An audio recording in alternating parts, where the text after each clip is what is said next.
அவருடைய ரகசிய எண்ணங்களும் அவருடைய ரந்தர ஆலோசனையும் நிச்சயம் அல்ல அறிவான் என்பதையும் இன்னும் மறைவேண்டையெல்லாம் நிச்சயமாக நன்கு அறிவாக இருக்கின்ற என்பதை அவர்கள் கவனிக்கவில்லையா?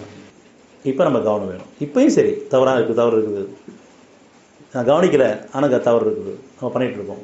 அதை உணர்ந்து ஒத்துக்கிட்டு ஒப்படைச்சிட்டா போதும். அது ஆண்களாகட்டும் பெண்களாகட்டும். மற்றவங்க பற்றி கோபம் நமக்கு வேணாம், அவங்கள பழிவாங்க நமக்கு குணம் நமக்கு வேண்டாம். ஏற்கனவே எல்லா குணக்கின் காரணமாக தான் எனக்கு கஷ்டம் சூழ்ந்துருக்குது. இப்போ கஷ்டத்தில் மீறணும், தொடர்ச்சியான நன்மையில் வாழணும், சொர்க்க வாழ்க்கை வாழணும்னு சொன்னால் இப்போ பொறுத்து வச்சு மணிக்கூட நேரம், எனக்கு காலவசம் முடியக்கூடிய நேரம் நம்ம யாருக்கு எப்போ முடியும் தெரியாது. அந்த குணங்களில் புண்ணியம் இருக்குதா இல்லையான்னு கண்டிப்பாக புண்ணியம் இருக்குது. ஆனால் என் பாவத்துக்கு பரிகாரம் குணங்களை செலவு பண்ணுறது. நம்முடைய குணத்தோடு சேர்ந்து பொருளை செலவு பண்ணணும். யாரும் எதையும் நம்ம கொண்டு போகிறது கிடையாது. அவனே நம்மளுக்கு நீக்கிறதுக்கு முன்னாடி நம்ம விரும்பிடணும்.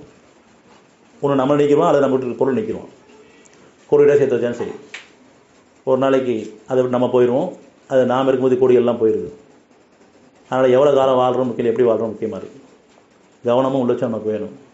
நம்ம என்ன எண்ணங்களோடு இருக்கோம், என்ன பேச்சு பேசிகிட்டு இருக்கோம், என்ன செயல் செஞ்சுட்டு இருக்கோம், என்ன பார்வையை பார்த்துட்ருக்கோம், எல்லாம் என்னோட பதிவாகிட்டு இருக்குது. பயபக்தியோடு மீட்டு கொடுங்க கிடக்கும். அதுக்காக அவங்களுக்கு பயமுறுத்தலை. அந்த பயபக்தி மன்னிச்சு வாழ வச்சுட்ருக்கான், இறக்கத்தோடு வாழ வச்சுட்ருக்கான், கண்ணை பிடிச்சி வாழ வச்சுட்ருக்கான். நம்ம உடம்பு பிடிக்கல, நீண்ட காலமாக ஒரு தப்பை பண்ணிகிட்ருக்கோம், இன்ன வரைக்கும் அதுக்காக பிடிக்கப்படல. ஆனால் உணர்த்துறான், வேண்டாம் வேண்டாம் வேண்டாம். இப்போ அறிவுறுத்தப்படுது, அவன் சரியாக தான் இருக்குது, தப்பான்னு இருக்கும். அந்த வகையில் நம்ம எல்லாருமே மனசை கவனிக்கணும். அந்த மனசில் கூடிய வீணான எண்ணங்களை கவனிக்கணும். அது வேணாங்க. நல்ல நினச்சின்னு சொன்னால் நம்மளுக்கு கிடையாது, இறைவன் கொடுத்த எண்ணம். அதுக்கு நம்ம பெருமை கொண்டக்கூடாது. அது மற்றவங்க சரி, நம்மகிட்ட தான் சரி. நண்பன் எங்கே இருந்தாலும் சரி, அது இறைவன் கொடுத்தது. யாரையும் புகழ்ந்துடும் வேணாம், தான் பெருமை கொண்டுடும் வேண்டாம். அது நன்றியோட வாழ்கிற வாழ்க்கை. நம்மகிட்ட பார்த்தாலும் சரி, குடும்பத்தில் பார்த்தாலும் சரி, குழந்தைகிட்ட பார்த்தாலும் சரி, நன்மையான குணங்களை மற்றவங்க பார்க்கும்போது அது இறைவன் கொடுத்து அந்த குணத்தை வாழ வச்சுட்ருக்கான். அதுக்கு நன்றியோடு இருக்க வேண்டியிருக்கு.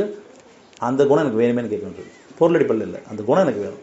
அந்த பொறுமை குணம், அந்த சகிப்புத்தன்மை, அந்த வீட்டு குணம், அந்த மென்மையான பேசுகிற குணம் எனக்கு வேணும் நம்ம கேட்க வேண்டும்.